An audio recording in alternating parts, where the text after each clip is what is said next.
Let's talk about a big piece of the MBA application puzzle, the resume.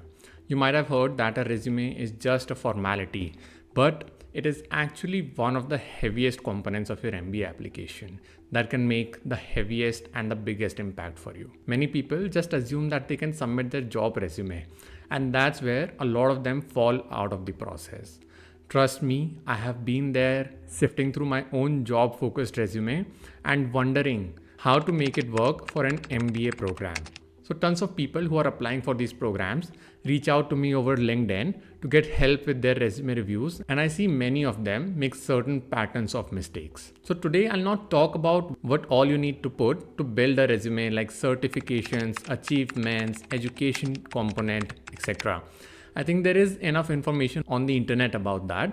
Rather, today's video will be focused towards the common mistakes that I have seen many applicants make that can hold them back from putting their best application forward.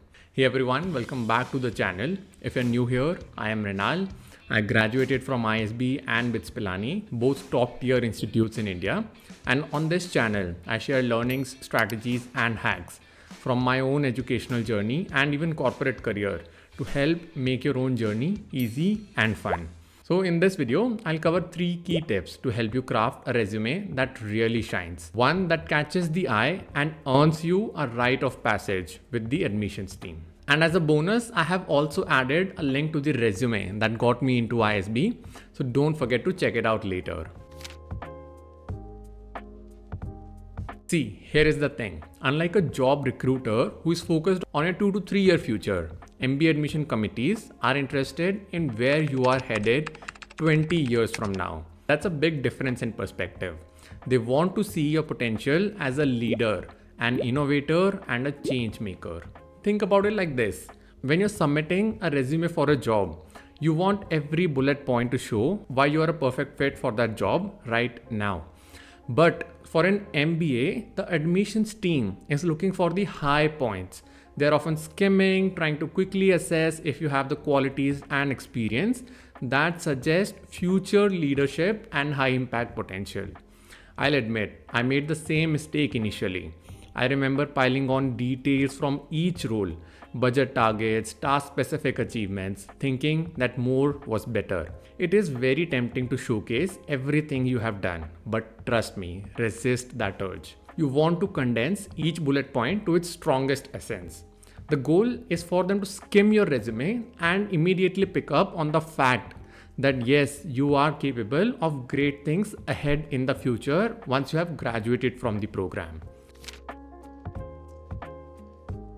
Alright, next up, you want to highlight leadership potential, not just functional skills. What I mean by that is that it's surely great if you have been a high performer, but the MBA admissions committee is less interested in whether you are an amazing analyst or salesperson and more interested in whether you can lead an entire team or organization someday in the future. When I was working on my resume, I thought about all the day-to-day tasks that I had excelled at in my investment banking roles. But then I realized those details wouldn't necessarily convince someone that I was ready for a global leadership role.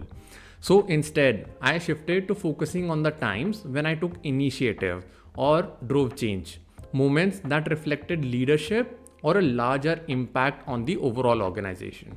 So for example, rather than focusing on individual projects that I had completed, I emphasized instances where I had led a team to improve processes or spearheaded a project that brought in long-term benefits. And over the years, as I have helped friends and colleagues with their resume, I have seen how powerful it is when someone focuses on these leadership aspects rather than functional ones. There is a difference between saying that I met my targets and I changed how my team approaches targets, which doubled our results in return. So you want the latter to be reflected when someone is reading your resume for an MBA application. Now the third mistake that I have seen people make is they just waste bullets on junior level or administrative tasks.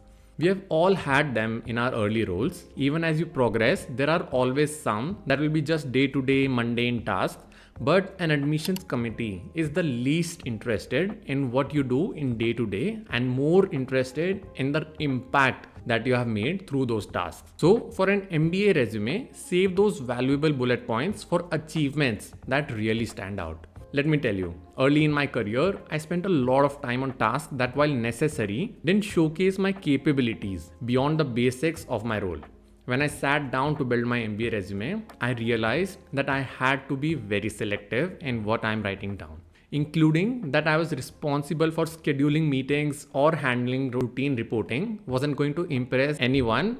Forget about the admissions committee. Instead, I focused on tasks where I drove results, led or made big impact within my department and the wider organization. So it is fine to mention something as long as it is strategic, but if it is routine, it's better if you just leave it out. See, admission teams, especially in top tier institutes, want to see you in roles where you are adding significant value. That is the best marketing strategy for them, because as an alum, you would be representing the school and signaling to the wider market that the school creates impactful leaders. So in your application and especially in your resume, you are there to present yourself as someone who has potential well beyond the basics. Again, remember, your MBA resume is a chance to paint a picture of your future, who you are on the path to becoming. That's what makes it very different from a job resume, which focuses more on what you have done in the past and who you are in the present. So make it skimmable, focus on leadership and impact, and don't waste precious space on routine tasks. I've linked a copy of my own MBA application resume that helped me get into ISB, so feel free to take a look and get some inspiration. Thanks for watching, and if you found this video helpful, don't forget to subscribe for all the future resources that I'm going to share on this channel. Thanks for watching, and I'll see you in the next one.